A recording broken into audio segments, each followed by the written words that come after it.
Usa sa nahimong pangutana kang Jail Chief Inspector Jesus Singson ang bag-ong labaw karon sa BJMP Gensan atol sa iyang courtesy call sa sangguniang panlunsod kagainang buntag ang kabahin sa scam nga nahitabo sulod sa presuhan. Nabulabog kini atol sa pagkasikop kang Emily Bautista kung diin gireklamo og large-scale estafa kung diin gapangilad biktima ang mga paryente ug pamilya sa mga preso. Nasayran usab nga kanunay gaadto si Bautista sa presuhan. Matud ni Singson, usa kini sa mamahimong rason aron mas pahugtan pa sa mga kawani sa BJMP ang seguridad.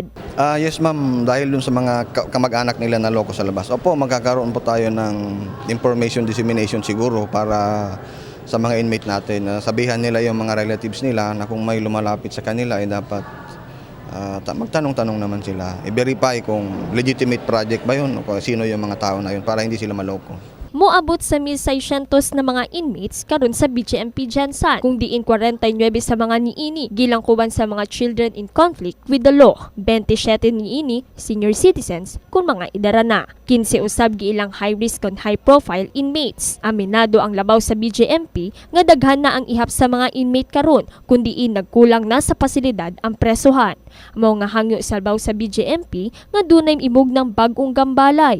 So ito po yung kasalukuyan na 359 or 386% congestion rate po natin ay sana po pagtulungan natin i-address sa pagkakaroon po ng medium or long-term plan ay kailangan po natin mag-construct ng bagong jail building.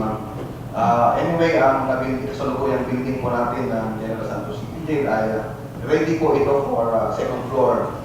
So kung pwede po ay kung pagtulungan po natin i-address ito ay magkaroon po sana tayo ng yearly phase by phase na construction ng additional building para hindi naman mabigat. Samtang gaduol na usab ang Pasko, andam matud pa ang ilang buhatan alang sa mga mobisita. Gisiguro niining luwas ug walay kagupot nga mahitabo sulod sa presuhan. Shelley Joy Kanda, Brigada News.